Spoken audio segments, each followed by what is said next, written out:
तो बच्चों हम लोग जो है आइसोमेरिज्म की चर्चा से शुरू करेंगे। आईयूपीएसी नॉमेनक्लेचर बच्चों हम लोगों ने ख़त्म कर लिया है। तो अब हम लोग आइसोमेरिज्म पढ़ेंगे। बस एक छोटी सी बात आपसे करनी है, वो बात ये है कि जीओसी में क्या रखा जाए, है ना। जीओसी अभी तक जो भी जीओसी पढ़ाई जाती है ना, जो भी टीचर पढ़ाते हैं, तो मुझे ये लग रहा है कि सभी तो अच्छा ही पढ़ाते हैं, सभी टीचर अच्छा पढ़ाते हैं। परंतु मेरा अपना कुछ विचार है जो आपसे मैं शेयर करूंगा। तो उसमें क्या सही और क्या गलत है वो डिसीजन भी हम सबको मिल के लेना चाहिए, मुझे ऐसा लगता है। तो मैं ये कहना चाह रहा था, ये पहली बात किया था, आधा मिनट मुश्किल से समय लूँगा या उससे भी कम।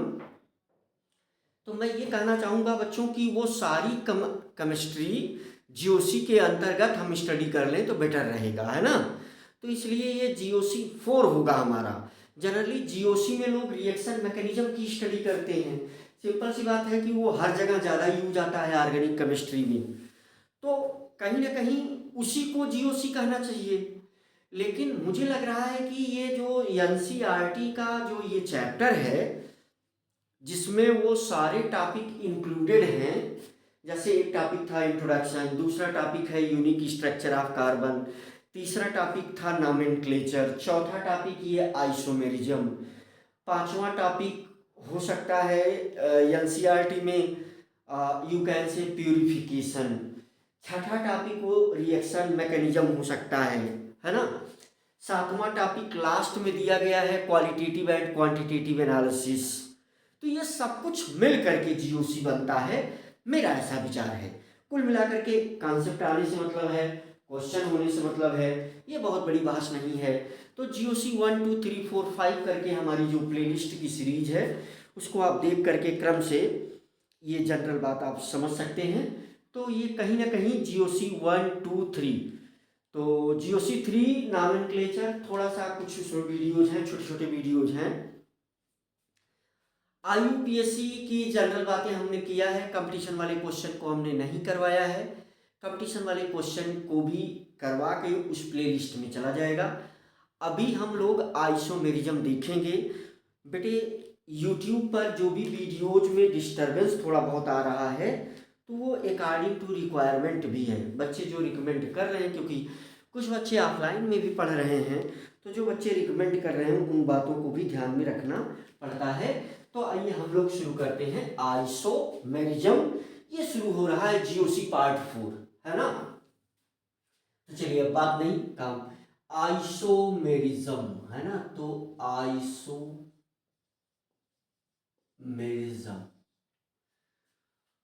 तो आइसोमेरिज्म में हमें क्या डिस्कस करना होगा, तो उस चीज को आइए हम समझते हैं। ठीक है बच्चों, अब पहले तो हम इसका डिफिनीशन और एग्जाम्पल ही दे दें। आइए पहले तो हम इसका डिफिनीशन और एग्जाम्पल ही आइए दे दें। तो मान लीजिए अगर हम इसको तुरंत डिफाइन कर दें, आइसोमेरिज्म क्या है, तो चलिए डिफाइन ही कर लेते हैं बिना सोचे विचारे। तो two two or more than two or more than two or more than two organic compounds, two organic compounds having having having similar molecular formula, molecular formula, having similar molecular formula। Varun बेटा मुझे लग रहा है कि ये chart आप 2 page में बनाइएगा। सौर्य बेटा मुझे लग रहा है कि आयुष बेटा, कार्तिक बेटा, ये मुझे लग रहा है कि आप 2 पेज इसको यूज करके आप पहला चार्ट बना लेंगे तो आपको पढ़ने में मजा आएगा। हम वन बाय वन करके सब कुछ डिस्कस कर देंगे, है ना। Two or more than two organic compounds having similar molecular formula, but their properties है ना, but their properties are different. Two or more than two organic compounds having similar molecular formula, but their physical and chemical properties, but their physical and chemical, but their physical and chemical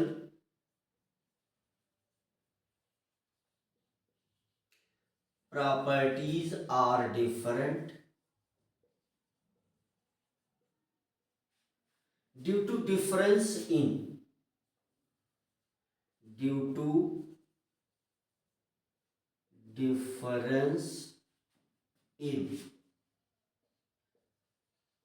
their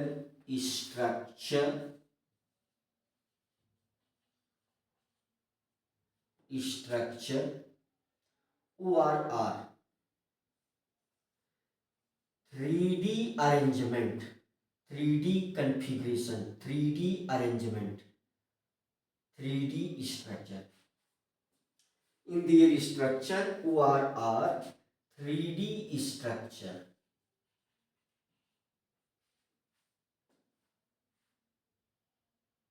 This phenomenon is known as gamma. This phenomenon is known as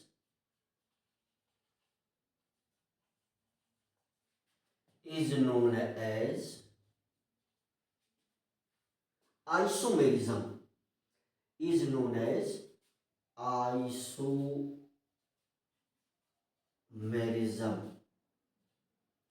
and these compounds are known as these compounds are known as isomers to each other, isomers to each other.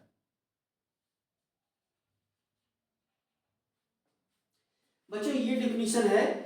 Example अगर छोटा सा हम यहां पर लिख दें तो simple सी बात है कि C2H6O मॉलिक्यूलर फार्मूले से दो कंपाउंड लिखे जा सकते हैं.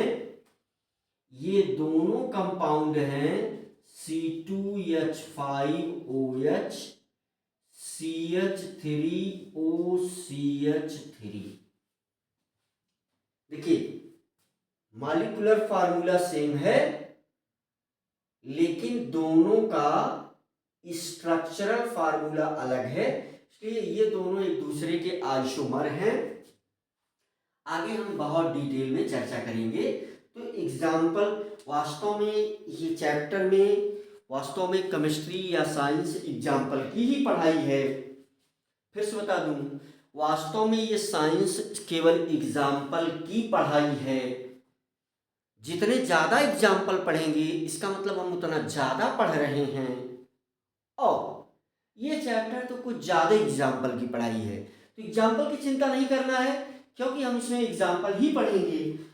तो बेसिक रूप से अगर हम आपसे ये कह दें कि भैया ये आइसोमेरिज्म 2 टाइप का है, हम जो है यहां पर बोल देंगे आइसोमेरिज्म 2 टाइप का है. एक को हम लिखेंगे स्ट्रक्चरल आइसोमेरिज्म ए और बी. बी को लिखेंगे हम लोग क्या, स्टीरियो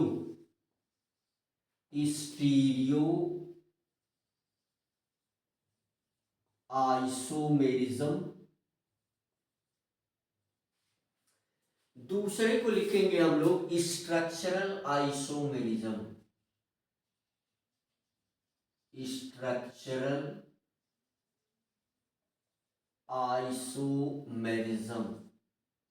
है ना.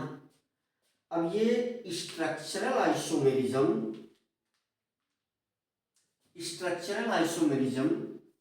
ये 7 टाइप का है।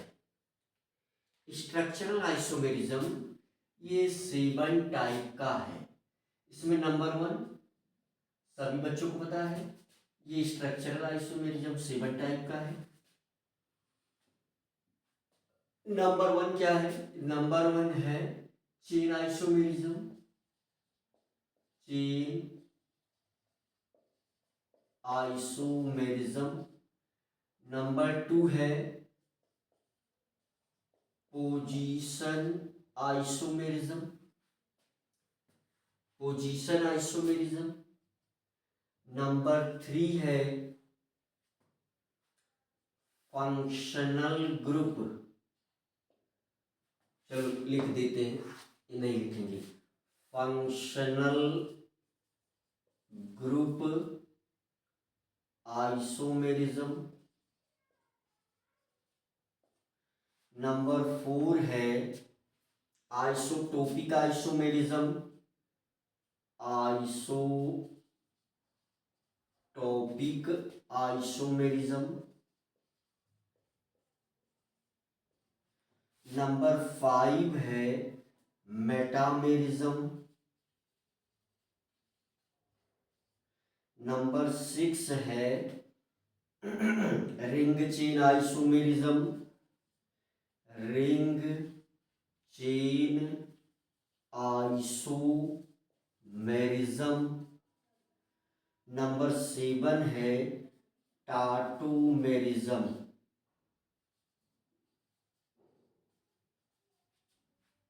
ठीक है बच्चों, ये जो है 2 प्रकार का है, कॉन्फिगुरेशनल कॉन्फॉर्मेशनल। ये कितने टाइप का होगा बच्चों? ये यहां से 2 प्रकार का होगा। फिर इसमें ए और बी। चलो ए को हम लिखेंगे कॉन्फिगुरेशनल, कॉन्फिगुरेशनल, कॉन्फिगुरेशनल आइसोमेरिज्म। बी को हम लिखेंगे कॉन्फॉर्मेशनल, कॉन्फॉर्मेशनल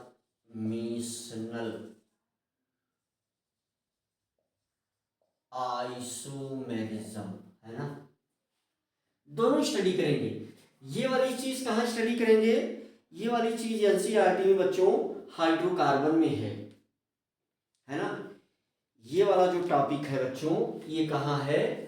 हाइड्रोकार्बन में हाइड्रोकार्बन में है ना। और ये वाली चीज कहां है बच्चों? ये वाली चीज कहां है बच्चों?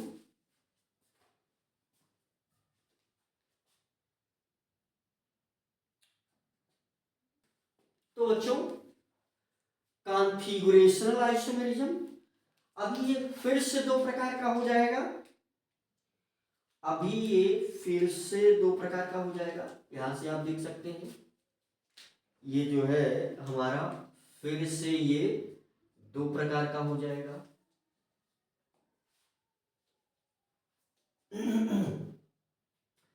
फिर से ए और बी, फिर से ए और बी की बात आ गई। ज्योमेट्रिकल आइसोमेरिज्म, ऑप्टिकल आइसोमेरिज्म, है ना। फिर से ये 2 है, ज्योमेट्रिकल, ज्योमेट्रिकल आइसोमेरिज्म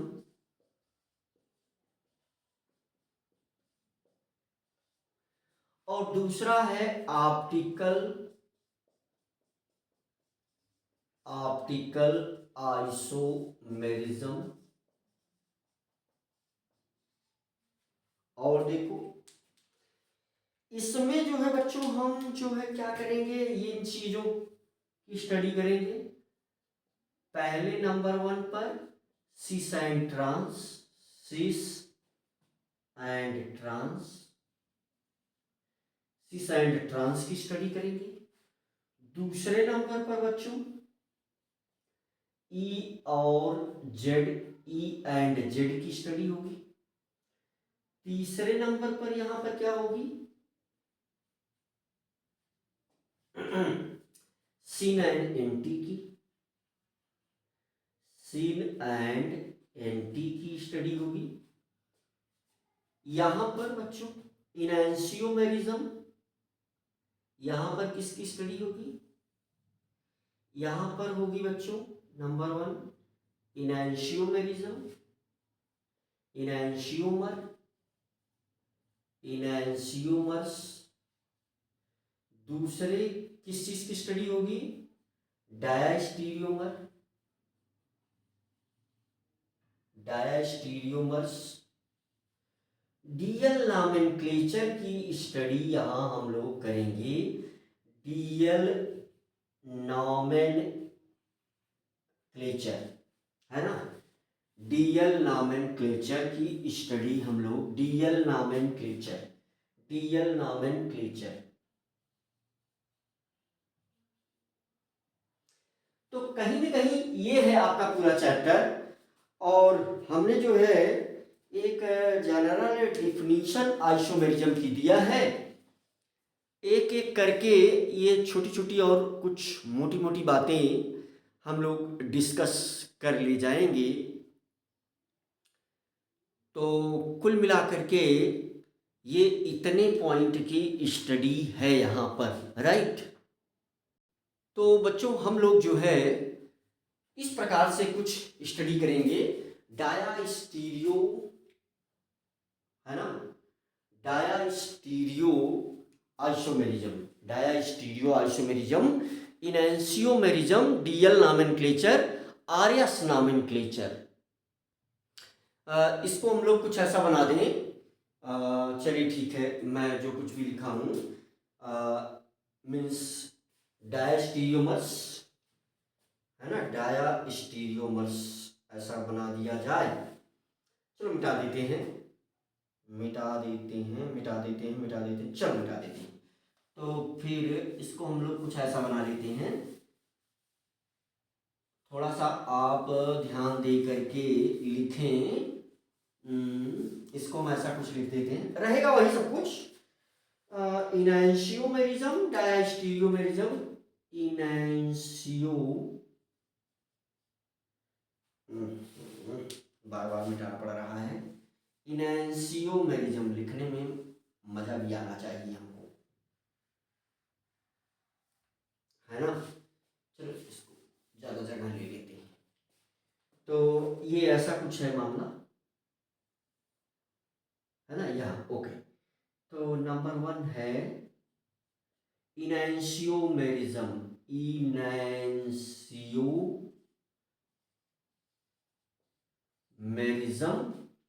वही है, इसमें वही है। अगर आपने लिख लिया, नहीं मिटाना चाहते तो कोई बात नहीं है, अगर इसको बना लेंगे तो और अच्छी बात है।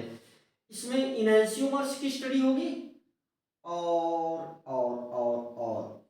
जो है और हम इसमें जो है इनैंशियोमर की स्टडी होगी, और डायास्टीरियोमेरिज्म, डाया, है ना, डाया स्टीरियोमेरिज्म, डाया स्टीरियोमेरिज्म।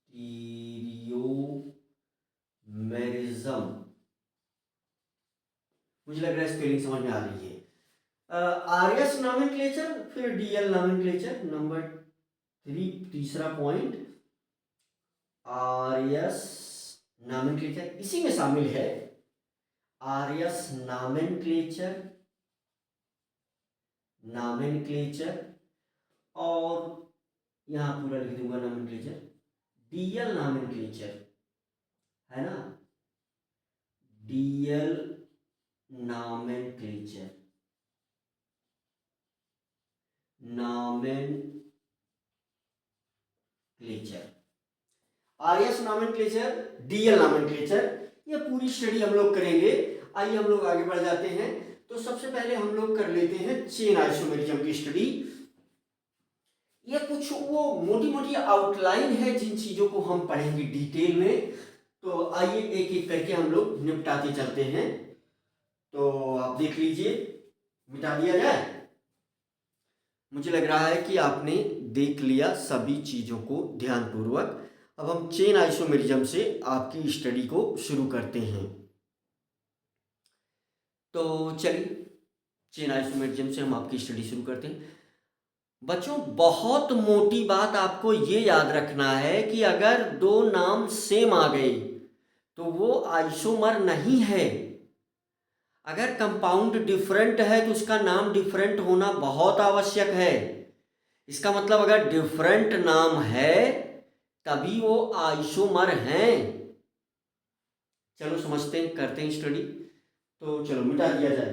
ओके, तो फिर हम लोग जो है सबसे पहले जो स्टडी करेंगे, पहली हेडिंग आप लगा लें, पहली हेडिंग आप ले लें स्ट्रक्चरल आइसोमेरिज्म में चेन आइसोमेरिज्म की।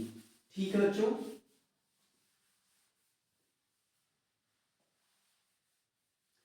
स्ट्रक्चरल आइसोमेरिज्म में चेन आइसोमेरिज्म की पहली बात हम लोग करेंगे। ठीक है, चेन आइसोमेरिज्म की पहली बात हम लोग करेंगे।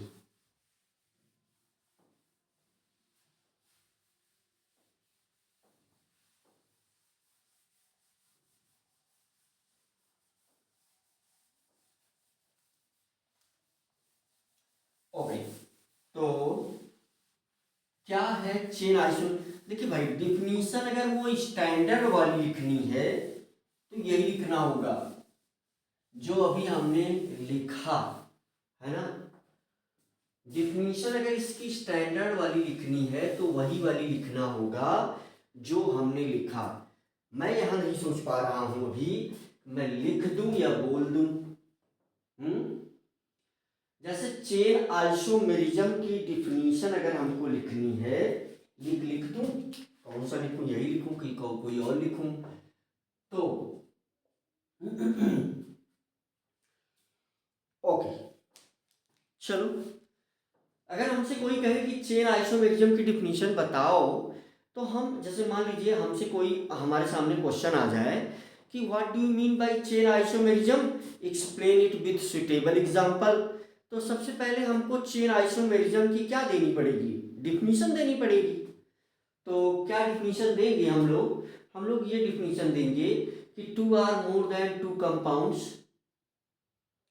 Having similar molecular formula but their properties में वही रहेगा, फिजिकल और chemical properties, but their properties are different due to difference in their parental chain, due to difference in their chain.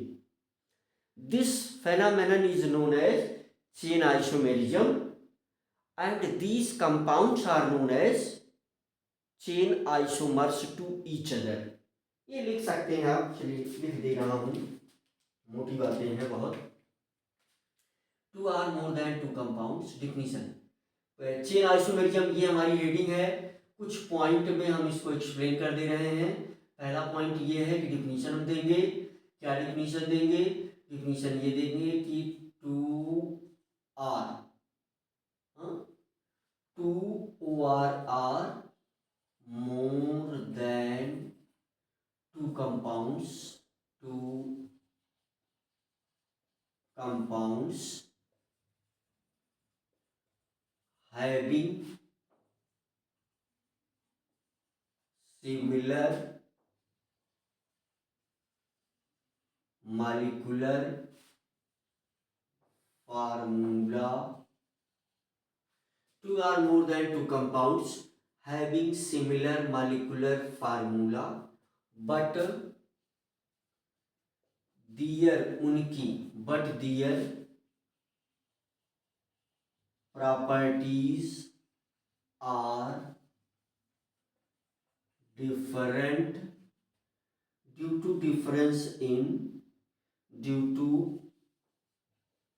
difference in their parental chain। parental chain. This phenomenon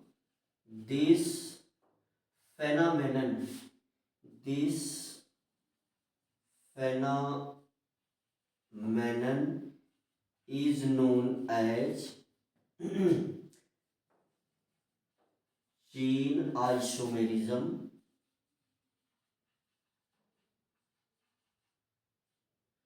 This phenomenon is known as chain isomerism. This phenomenon is known as chain isomerism. And these compounds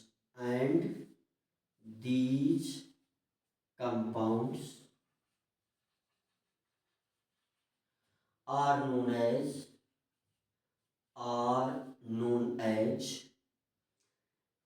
chain isomers to each other. Chain isomers to each others. Example लेते हैं, example यहां नीचे, कुल मिलाकर के example ही चलेगा। Example लेते हैं, जैसे मान लो ये कंपाउंड हमने ले लिया 1 2 3 4 5, माना जाता है यहाँ हर जगह हाइड्रोजन प्रेजेंट है ना, माना जाता है यहाँ हाइड्रोजन हर जगह प्रेजेंट है। अगर सब जगह हाइड्रोजन प्रेजेंट है तो इसको हम क्या बोलेंगे, पेंटेन बोलेंगे। इसे क्या बोलेंगे, पेंटेन। इसी से ये कंपाउंड बन सकता है बच्चों, इसका नाम क्या हो जाएगा, 2 मेथिल पेंटेन, 2 मेथिल पेंटेन। इसी को हम ऐसे भी लिख सकते हैं two two dimethyl propane, two two dimethyl propane, two two dimethyl propane, two two dimethyl propane, two two dimethyl propane. देखिए अभी अगर मैं इसे हाइड्रोकार्बन की बात करूं, इसकी फिजिकल प्रॉपर्टी बच्चों अलग होगी, है ना। हाइड्रोकार्बन में आप ये चीज पढ़ेंगे, नॉर्मली सभी का जो मॉलिक्यूलर फार्मूला तीनों कंपाउंड का, इसका भी और इसका भी, है ना, इन सभी का जो मॉलिक्यूलर फार्मूला है, इसका जो मॉलिक्यूलर फार्मूला है बच्चों, तो वो क्या है मॉलिक्यूलर फार्मूला, मॉलिक्यूलर फार्मूला है C5H12। यही इसका क्या है, मॉलिक्यूलर फार्मूला, यही इसका क्या है, मॉलिक्यूलर फार्मूला C5H12 तीनों का। हाइड्रोजन IUPAC पढ़ाने के बाद मुझे नहीं लगता कि मैं हाइड्रोजन यहाँ लगाऊं, परंतु आपकी सुविधा के लिए अगर मैं एक बार लगाना भी चाहूँ तो यहाँ है H3, यहाँ है H2, यहाँ है H2, यहाँ है H2, यहाँ है H3, यहाँ है H3, यहाँ है H, यहाँ है H2, यहाँ है H3, यहाँ है H3। ठीक है, अब नहीं लगाऊंगा किसी में, अब आप लगा लीजिएगा। आप बच्चों से रिक्वेस्ट है कि जहां आपको लगे कि हाइड्रोजन लगाना वहां लगा लीजिएगा, मैं यहाँ एग्जाम्पल से काम चलाऊंगा, ठीक है। इसकी फिजिकल प्रॉपर्टी जो है, मैं इसमें से एक बात और बता दूं, अगर मैं इस तरफ बढ़ूं, देखिए मॉलिक्यूलर फार्मूला सेम है। अगर हाइड्रोकार्बन में आप ये बात पढ़ेंगे खूब डिटेल में, अगर मैं इस तरफ बढ़ूं तो इसका बॉइलिंग पॉइंट बढ़ेगा, है ना, बॉइलिंग पॉइंट BPT ये बढ़ेगा, है ना। ये वो प्रॉपर्टी है जो अलग हो जा रही है। इसके बॉइलिंग पॉइंट से इसका बॉइलिंग पॉइंट ज़्यादा होगा, इसके बॉइलिंग पॉइंट से इसका बॉइलिंग पॉइंट ज़्यादा होगा। क्या होगा? हाइड्रोकार्बन में इसको डिटेल में समझाया गया है। हाइड्रोकार्बन वाला चैप्टर अगला ऑर्गेनिक केमिस्ट्री का चैप्टर है। तो उसमें रूल क्या है कि अगर कंपाउंड की ब्रांचिंग बढ़ेगी तो मॉलिक्यूल जो है वो स्फेरिकल शेप लेगा, और स्फेरिकल शेप होने की वजह से उसमें जो वांडर वाल फोर्स है वो कम हो जाएगा, और परिणाम स्वरूप वो आराम से आप कह सकते हैं कि वो बहुत इजीली वो आराम से किसमें चला जाएगा? गैसियस स्टेट में। इस वजह से ऊपर चलने पर बॉइलिंग पॉइंट क्या होता है? बढ़ता है। ये वाला ज़्यादा टेम्परेचर देने पर गैस में जाएगा, ये कम टेम्परेचर पर चला जाएगा, बहुत कम टेम्परेचर पर ये गैसियस स्टेट में चला जाएगा।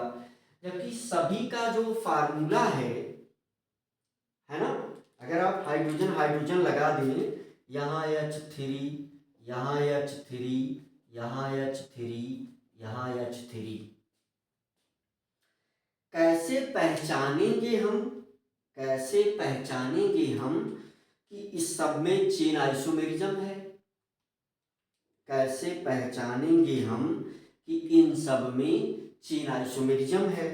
तो बहुत मोटी बात है, ये 5 कार्बन की चेन है, ये 4 कार्बन की चेन है, ये 3 कार्बन की चेन है। तो जो कार्बन की जो चेन है वो अलग अलग होना मैंडेटरी है। अगर कार्बन की चेन सिमिलर हो गई, अगर कार्बन की चेन सिमिलर हो गई तो हम वहां चेन आइसोमेरिज्म नहीं बोल सकते।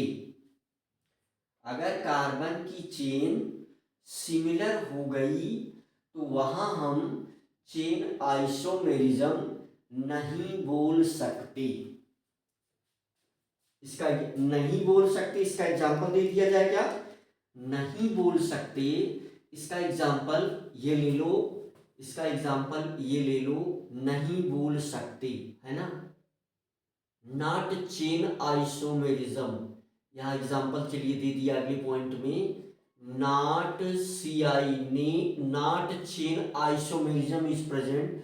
ऐसा 1 2 3 4 5, 1 2 3 4 5 है ना। क्या मतलब है? क्या मतलब है? मतलब हमने जो है क्या किया, 4 में ही काम करते हैं, चलो 4 में ही काम कर दे रहे हैं, 4 ही ले लेते हैं, 5 में भी लिया जा सकता है, 4 में भी ले ले रहे हैं। जैसे ये सी है ना, यहाँ 1 2 3 4, एक ही पर लगा दो, इसी पर सी लगा दो, इसी पर सी लगा दो। इन दोनों में चेन आइसोमेरिज्म नहीं है, क्योंकि देखिए, क्योंकि सिंपल सी बात है कि इसमें भी जो पेरेंटल चेन है वो ये वाली है, और इसमें कितना कार्बन है? 4 कार्बन। पेरेंटल चेन ये है, इसमें भी कितना कार्बन है? 4 कार्बन। तो इन दोनों में चेन आइसोमेरिज्म नहीं है, इन दोनों में सीआई नहीं है, क्योंकि 4 कार्बन यहां भी हो गया, 4 कार्बन यहां भी हो गया, तो सीआई कैसे होगा? चेन आइसोमेरिज्म के लिए सबसे ज्यादा आवश्यक कंडीशन क्या है? Due to difference in their parental chain. Parental chain में डिफरेंस होना चाहिए। भाई यहां भी 4 कार्बन की चेन है, यहां भी 4 कार्बन की चेन है, चेन में कोई फर्क आया ही नहीं, तो चेन आइसोमेरिज्म कैसे होगा? यहां चेन आइसोमेरिज्म नहीं होगा। इसमें ये इसका चेन आइसोमेर, क्योंकि 3 कार्बन, ये 4 कार्बन, ये 5 कार्बन। मुझे लग रहा है कि मैं चेन आइसोमेरिज्म आपको समझाने में सफल हुआ हूं। तो अगले वाले वीडियो में हम लोग पोजीशन और फंक्शनल ग्रुप आइसोमेरिज्म करेंगे, राइट।